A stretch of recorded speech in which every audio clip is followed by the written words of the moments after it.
hurricane fly absolutely bolts in. The first horse to regain the Gold Cup, Corto Star, canters home. Big Bucks, it's too strong again, and will win its third world hurdle.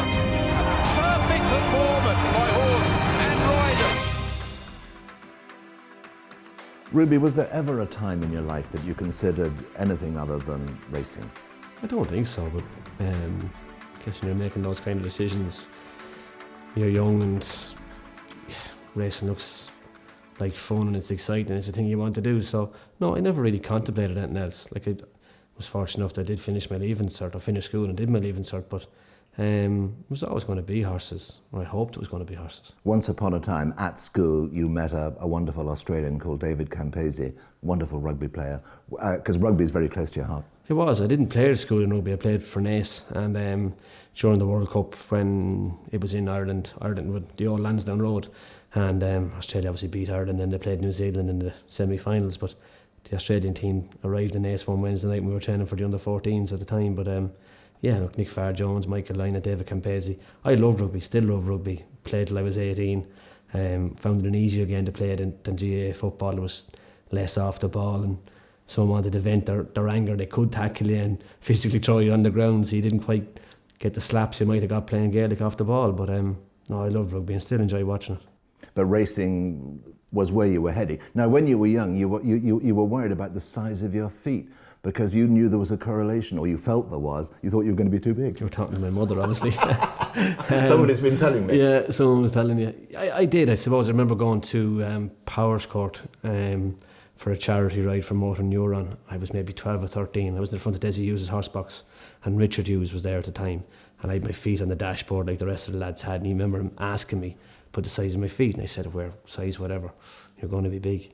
And that put it in my head. I was probably 12 and I was always looking down thinking I looked like a golf club, you know, but thankfully I was as big, or as weight wise I was probably heavier when I was 16 than I am now. Did you have a childhood idol? Yeah, I was a huge Richard Dunwoody fan. I always thought he was an incredible jockey. His seat, his style, the way he rode horses, like he was an incredible jockey. He struggled and had a darker side that I hope I don't have, but he was just a fantastic, fantastic jockey. In my eyes, anyway. What were the other early influences, do you feel? I suppose early influences, we had ponies at home. Brendan Sheridan, who's now at Clerk of the Courses, was a jockey. He was in the yard at home, and we used to go racing with Brendan, and you know, racing was always there. Dad was riding, horses were part of your life, and he just wanted to be a jockey. You'd go racing, lead up jockey, and we're leading up Tommy Carmody, Charlie Swan, all those guys, hoping they'd say hello to you, wanting to be the next champion jockey. Ted, your dad, I mean, we know him for all his qualities, his antics, his knowledge, his humour. Describe him as your father. I'm sure he's a brilliant dad. But he always was. A very easy person to talk to.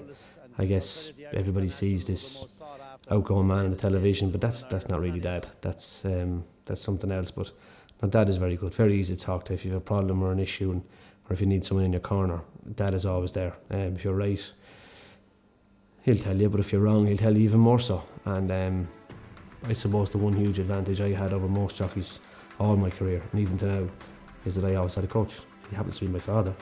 We're the only sports people in the world that don't have coaches. Well, the rest of them don't. I've always had one. Throughout Leopardstown, we're going to talk about the wonderful times with Paul Nicholls, the phenomenon that is Willie, about AP, the highs and lows. But leave us at this moment with your best moment in the saddle. Mine? Papillon.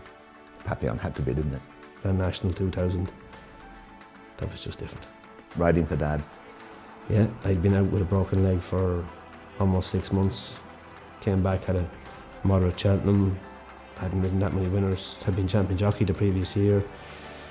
Went to entry and Papillon won the Grand National. And it's something I never thought would happen. Papillon wins the Untitled Grand National for Ruby Walsh and Ted